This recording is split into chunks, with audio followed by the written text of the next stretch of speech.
American and Latin America EI.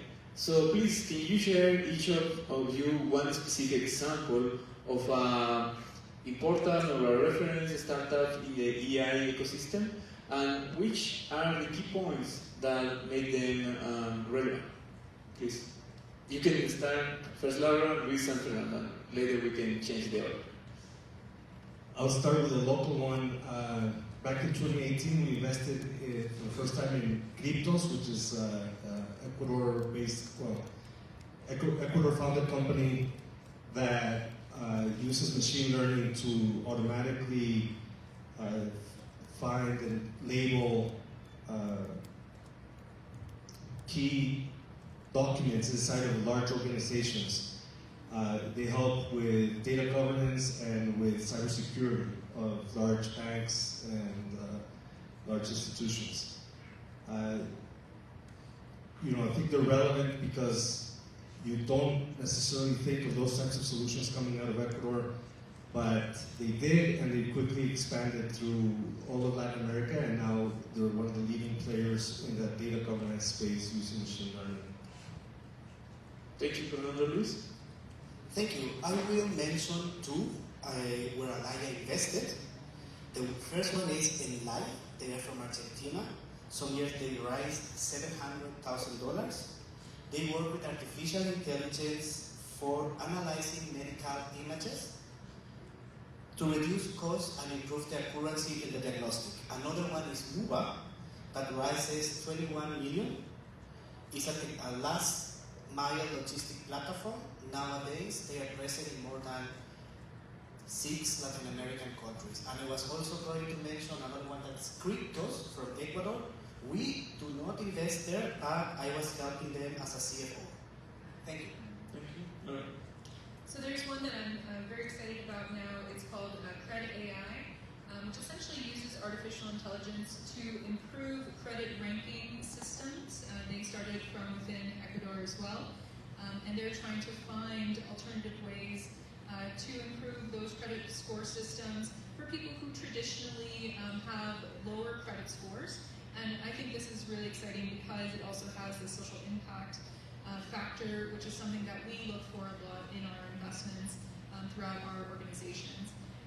Another company that we invested in recently is called Snap DNA. This company we really appreciate. The chief scientist is originally from Latin America. They're now based in the US.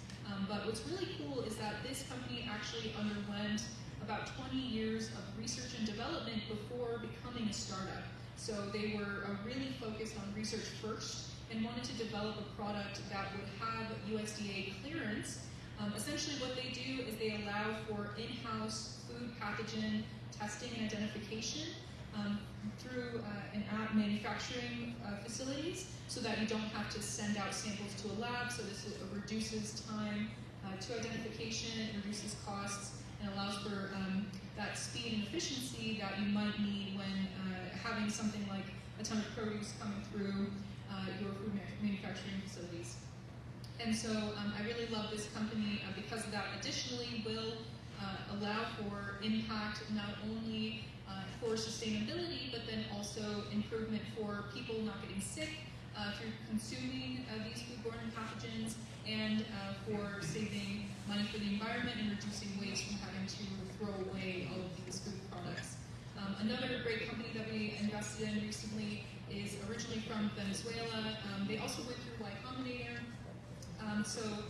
This company originally was called Coco Pago. They wanted to create a remittance platform for people to send money back home.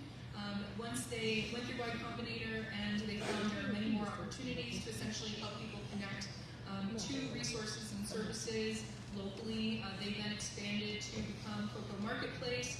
They have incorporated many different areas of AI into their marketplace and through their financial transactions as well, for things like security and identification, fraud detection. So it's, again, very exciting, and we're happy to be investors in those companies. Thank you. Really nice examples. Now, the skills needed to thrive in EI in Latin America are always evolve, no? Right? So entrepreneurs need to improve some skills, needs to learn something new. So what essential skills would you advise Latin American entrepreneurs to cultivate to stand out and succeed? Yeah, so entrepreneurs who want to use AI specifically to succeed within this marketplace, I think one of the most important things that an entrepreneur can do now is not be afraid to launch, and I think that that's very traditionally something that an entrepreneur has to do. But in particular with AI, the field and landscape moves so quickly, there is no way to test your product in your model and whether the output's going to be correct unless you launch. So many entrepreneurs I've met have been super scared about the idea of getting their baby out to the market and thinking it's maybe an ugly baby and they don't know what to do with it. But if you can get it out there, if you can test it, if you can find your customer base, the people who are not only going to appreciate your product, your model, what have you, but also pay for it, I think that's going to be really key in the current financial landscape. Traditionally, a lot of companies relied on the fact that they had a good idea or the fact that they had a ton of users, even if those weren't paying users. Now, in order to be successful and in order to get funding, even venture capital funding, you have to have paying users. So having this in your mind in the forefront from the beginning is very, very important to become successful today. I would want to complement what Laura told us, like telling things like they have to have a lot of knowledge, if it's possible, experience in the industry. They have to be multitasking because someone that is running a company, that is starting a company, must be able to be a leader, but at the same time, he or she has to be able to prepare a coffee for a customer. And another very important point is to have a good work-life balance, because when an investment funds want to put in money, they see if you have a balance or not. If you get a burnout because you work too much, it could be a really risky investment. Thank you. So we invest really early into our startups, and what we've noticed, and we've actually modified a little bit our acceleration program. We run a yearly acceleration program, 12-week program where we help founders gain these skills. And what we realized by analyzing our portfolio companies in the first, let's say, 6 to 12 months of their lives, two major pillars become really important. One, going back to what Laura said, was validating your hypotheses. So I can't remember who said it, but there's a quote that a startup is not a company. I think that's the number one mistake that people make. Startup is not a company. Startup is a machine designed to run experiments and figure out a lot of things: the product, the market, the users, the pricing, the monetization strategy, the go-to-market strategy, expansion, all that. So what we see is that a lot of our startups spend the first years or the first months in their life learning to become really good at testing hypotheses and trying to find the right business model, like I said. And then the other part is fundraising. And so we help with that too. And fundraising, I would say, the biggest problem that we see there is not knowing how to communicate with investors. Venture capital, for better or for worse, is something that was invented in San Francisco. It's very US-centric culture, and Latinos we're not very good at giving short, precise answers. I'm an example right now. So we tend to go on and not get to the point. And so we help our founders really hone that skill and get their message across. It's not about winning competitions, it's not about being there and being the best one to pitch, but it's about getting that second conversation, piking their interest and making sure that you can speak intelligently about what you're building. Thank you, amazing answers, and I really want to emphasize in the human part of in your answers, It's like a human being doing business with humans, And not only business, I work for a startup brand, and we always say that make friends is more important than make contacts or make sales, and that gives you as an entrepreneur more careful networking and more, I can say, space to try. No? So the next question is more for you and your side as investors. So it's in Latin America, we can see a lot of diverse, no? Like people coming from different backgrounds and people that are ready to start this journey of a startup or a company. And usually we don't talk about this. No? So the next question is, you as a venture capitalist, how you can empower this and how you work with this kind of topic. So I can start this one. I love it when people come from non-traditional backgrounds. I myself obviously come from a very non-traditional background in the venture capital space, in the AI space. It's, for me, I find the most value when people can show their passion and their experience. So if they can talk to me about why it is they're building, what they're building, and how it creates an impact in the world, that's what I look for more than anything when it comes to investing in a particular person, right? Being founder first. That idea of being founder first is something that I think a lot of funds are trying to do now, because they understand that, really, as you said, humans are what make up these companies and are what's going to keep them driving forward. And if you're not invested in the founder, then you're not really invested in the company, right? And if your goal is just to get a return and to essentially take that idea or that company and then install some other CEO in the future, which sometimes that does have to happen, then you're not going to be aligned with that founder, and you're probably going to make their outcomes worse rather than better long term. So I want you to keep that in mind as well as potential entrepreneurs, that when you're looking for VCs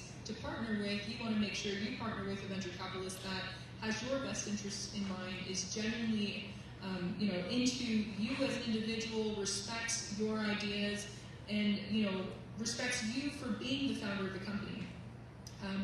We have seen a lot of startups deal with what are called venture studios, which essentially want to take ownership of the ideas, and the company, essentially right from the start, they take a very large share based on their investment.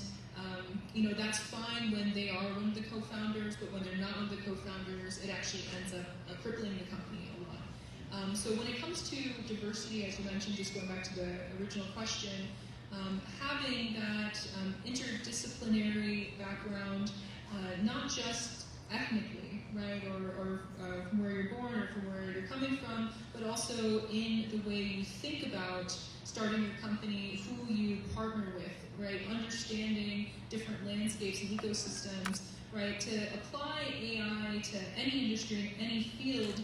It's really hard to build a company specifically around just artificial intelligence right now, unless you're developing a foundational model, right? If you're going to develop the next ChatGPT, then fine. But if you're going to take AI and apply it to any other industry, then of course you have to have some background and experience in those other industries and domain expertise to be able to understand how to apply AI there. So that's what we look for, and that was a great question. Thank you. I am going to talk about what's the thoughts from Alaya. Alaya is an impact-driven fund that focuses on sustainable investments. You have also to think that when you make an investment in startups, most of the time you are investing in a very risky business. Maybe the thesis has not been proved, or sometimes you are investing in a PowerPoint, just in an idea. You have to trust the people that you are investing in. In my opinion, an inclusive and equitable ecosystem should be giving opportunities throughout the whole company, from the management team to the developers. Not only the management team should have two women and a woman or a man there has to be an equitability in the whole company. Thank you.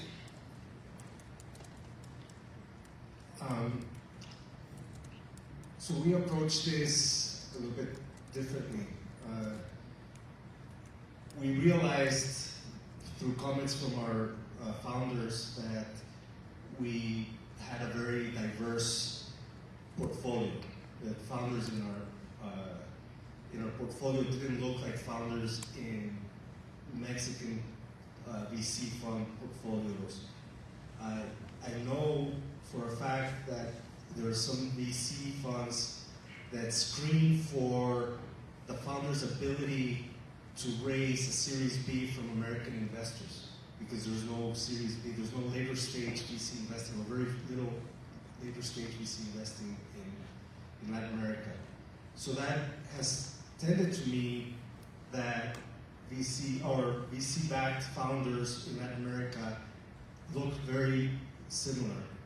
They all come from elite backgrounds, have studied in the US, have studied in MIT, Stanford, Harvard, etc. And we weren't paying attention to these. We don't find that important. I don't think that's a metric for how successful we are at building a great company.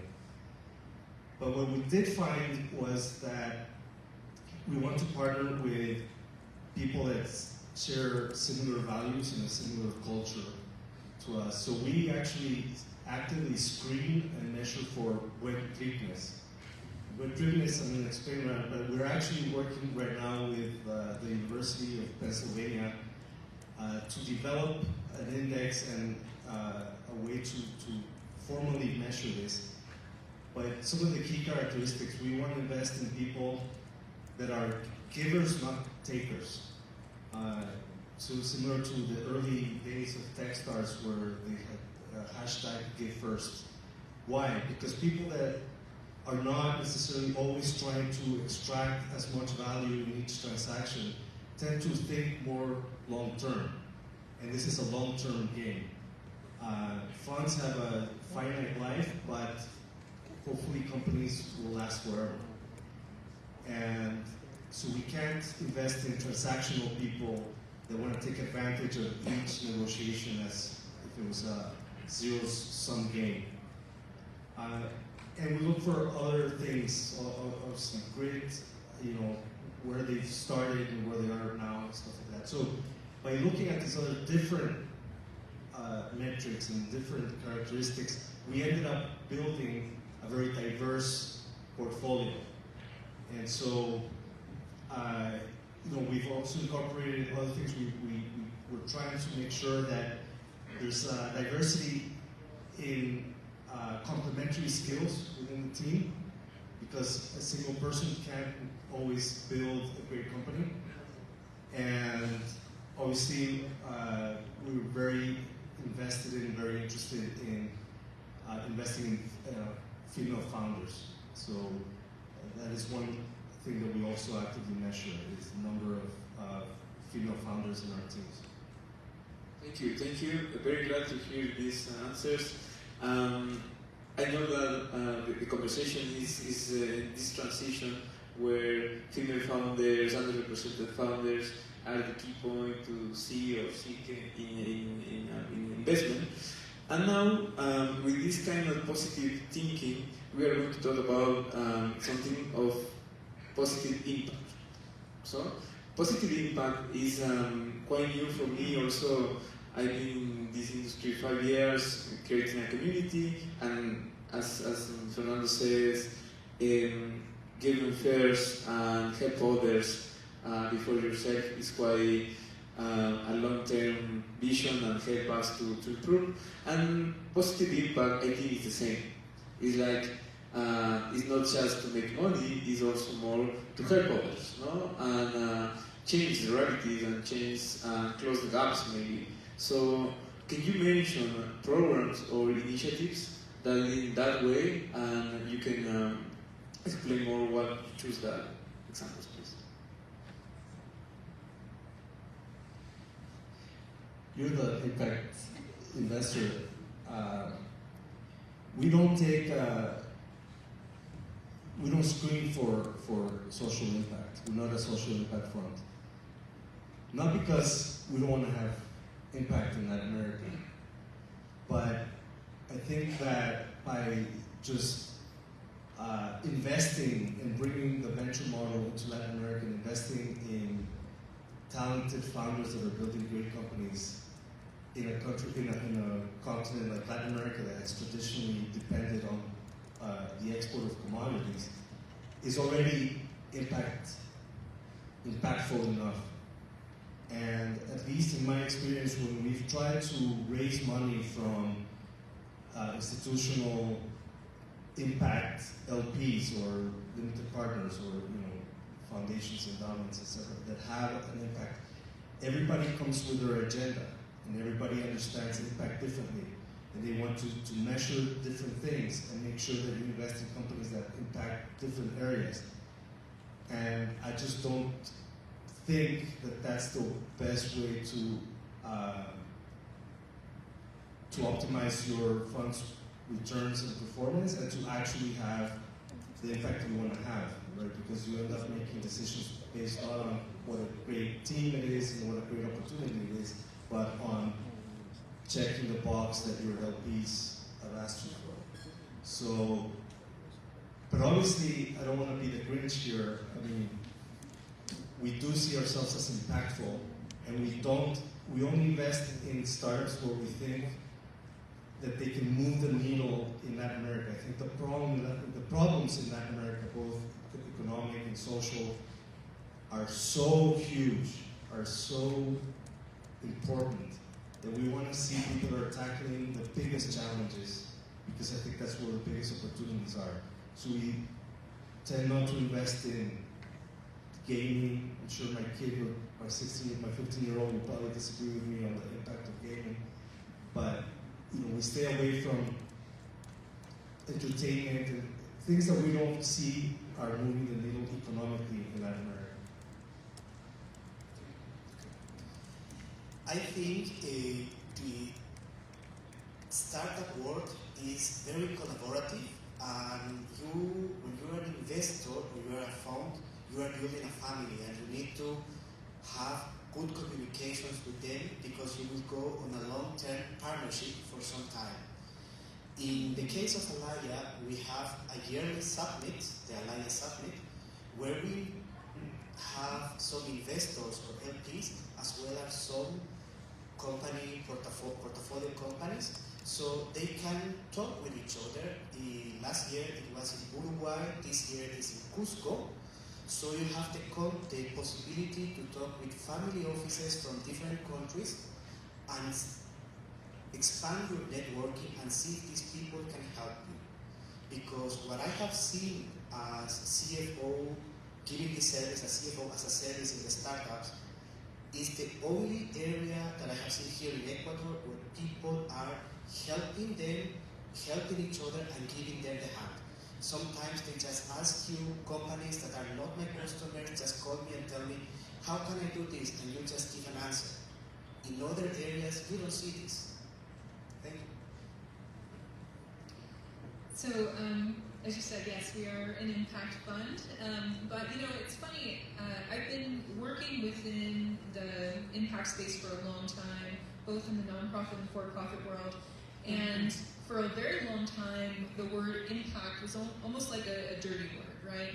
Like it's always associated with, the government or nonprofits or charity, and especially in the investment space, it's been seen as, just a waste of money, right? People have thought about investing in impact for, allowing yourself to sleep at night rather than to finding a return, on your investment. But that has changed. That has really changed in the past few years. Yeah. Obviously, agree with you. I don't see impact investing like that. I've never seen it like that, but yeah. Okay, good. I'm glad, because that's something that we want to change as well with our company, Excel Impact. Is that we don't want this to be thought of as just another way to kind of keep the peace or make people happy, right? For us, it's very, very important that the companies that we invest in not only are going to either create social good or good for the environment, but that they are going to have a return, right? And that they are going to make a difference and create an amazing company, right? Sell a product that people want to use and need. And so we specifically invest in AI and deep tech companies, and that's a very hard space to be in. But it means that there's also, it's ripe for opportunity to essentially innovate in very traditional and archaic industries, right? There are some that have been coming along more quickly than others, right? Like the medical space. But then there are others that have really been taking their time and have not been able to scale in the way that they should. And so for us, we love seeing new innovations in places even like space technology right now. I think there has been incredible moves being made through partnerships between even governmental entities and brand new startup corporations. So how we measure impact, of course, is going to be different than how the startups measure impact and from how our LPs measure impact.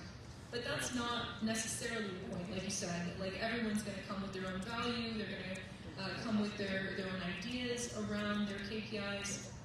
But the same thing happens in artificial intelligence in general, right? That idea of AI alignment and whose values are these systems and these models going to match, right, is a big question right now in ethical AI development.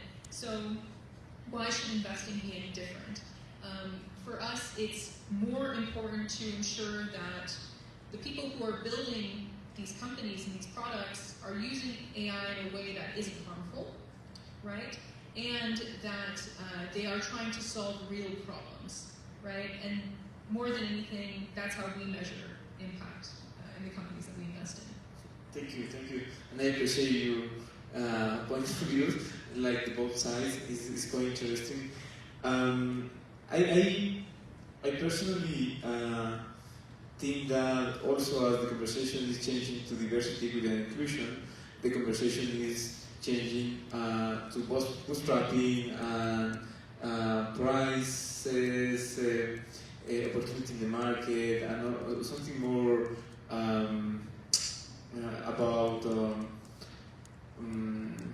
about business and not just trying to prove an idea. No, it's always VCs are always looking for that kind of founders and startups. And talking about that, we are going to start the next question, and it is about the future.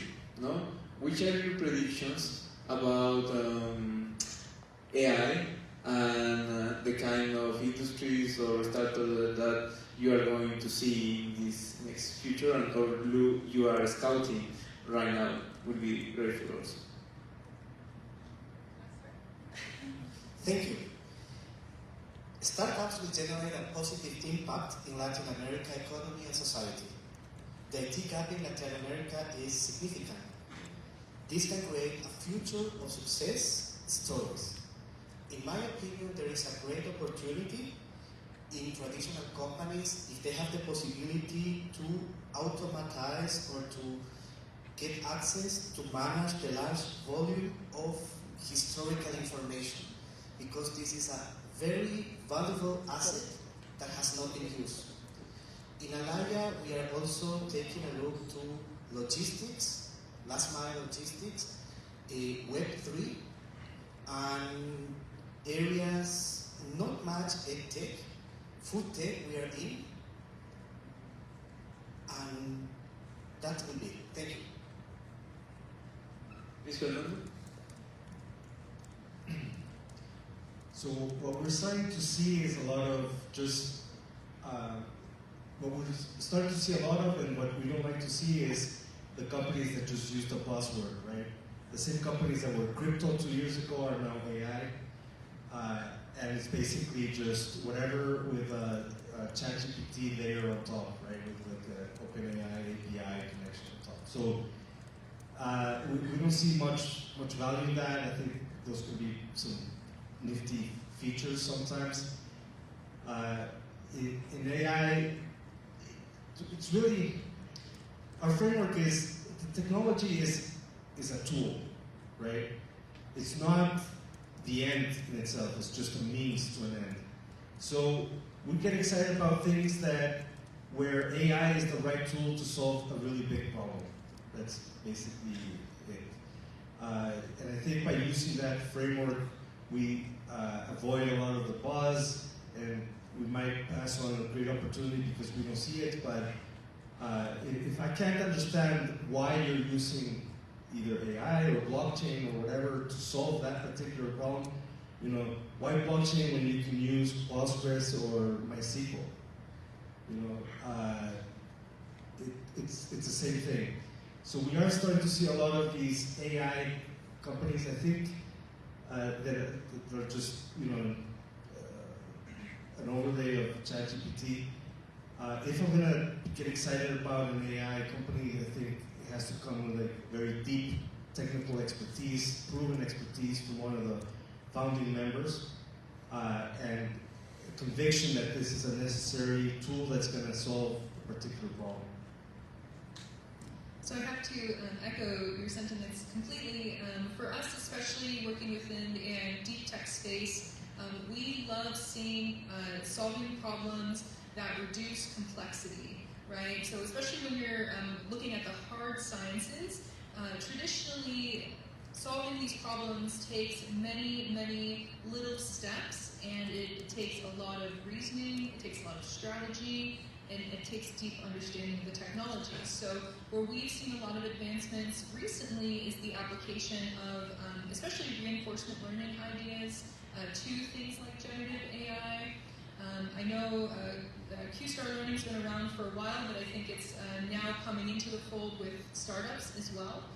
And people realizing that if they can essentially allow the model to learn from itself, enable it to essentially also generate synthetic data at each step of the pipeline, and understand and give itself a reward for what it's doing rather than waiting until the final outcome, this drastically changes the possibility for applications for this type of technology. So that's what we're looking for with these more complex problems that we invest in currently.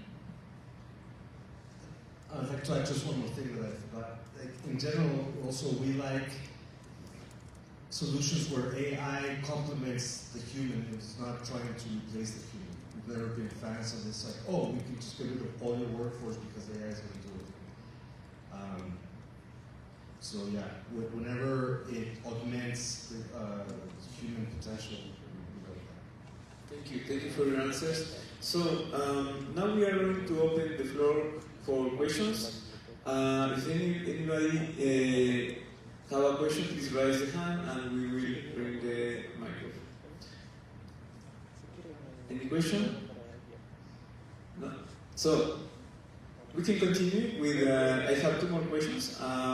If in the next round, we can ask questions for the, no. Anita, do you have one?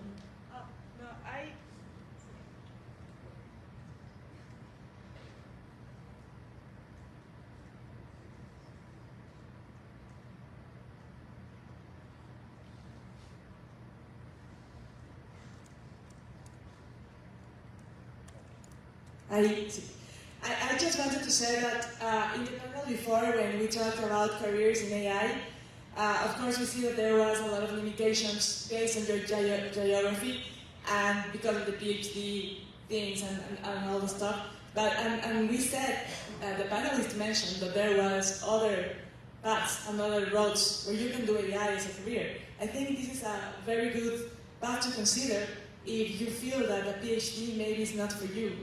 And if you feel that maybe working at Google or at some very, very large company is very far, but you have the motivation and the talent, and you're looking for a local support for your career, I think you should consider this. Of course, it's not for everyone, as also a PhD is not for everyone, but if I will be you, I will try to make the most questions I can to see how can you get involved and get the most of this. Thank you, Nita. So in that, we have a question. Yes.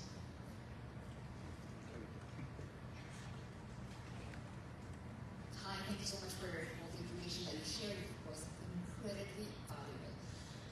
So this is a very basic question. Perhaps there's a lot of students, so it might be a good idea to tackle what is the best way to approach a venture capital? Like, what's the minimum thing that you would need for someone to approach you as a founder, and what would be the regular process for someone who is just, I mean, you're experts on this, but for the rest of us, what do you need just to approach you and the bare minimum for you to take into consideration any of the ideas of a founder? Whichever, I don't know, louder perhaps. Sure. So very happy to take that question. You know, this is a great question, especially because so much in venture capital is really based on relationships. And if you can, as you mentioned, connect with the person on a human level, that is going to allow them to take you more seriously. And if you don't see a venture capitalist just as a gateway to funding, right? So understanding, right, that VCs are people too, that makes a huge difference when entrepreneurs recognize that, right? And to understand that we're also entrepreneurs, right? We have to raise the funds that we do in order to invest in you, and just like you're raising a fund to invest in your company. So when I'm approached by entrepreneurs who understand that and are very genuine and earnest about what they're doing, the problem they're solving, and the expertise that they have, as well as what they're lacking in order to solve that problem, I think that that is key. When I've talked to entrepreneurs that believe that they know it all or have everything under control already, then you know, I don't think we're a good fit necessarily. So yeah. Yeah, if they don't need you, then why? We're not. Just doubling down on that. We're not banks. This is not a transaction where you send me a pitch deck and I give you money. We're partnering for at least 10 years. So it's about building the relationship. But then, I guess more specifically what we look for when founders approach us is, you know, is this a really big revolutionary idea? Why have you validated that? Are you personally connected to that problem? Is this something that you just read in the newspaper and decided to tackle one day? Like, what's your personal connection to that? And why are you the best team to tackle that? I think those are the key things that we want to look for in our first conversations. I also think, you know, before you talk with an investment fund, you have to take a look to all possible investment funds and see if your product matches the thesis from the investment fund. Another thing is you have to have a deck, as Fernando told you. In my case, when I talk with founders, I have 25 minutes. And in this time, I have to take, you know, to overview, to take a look over the deck, to overfly, to see if you are in love with the product, if you know that you really will make a change in the future. You have to try to express that you can monetize your idea. Because on one hand, you are dreaming. On the other hand, investment funds, if you are impact or not impact, you have to make a profit. And we are investing in very early stages, and you have to convince me. Another idea will be, if it is possible not to go alone, maybe in one team. Because it's risky. What will happen if you are a solo founder and something happens to you? That's it. Thank you.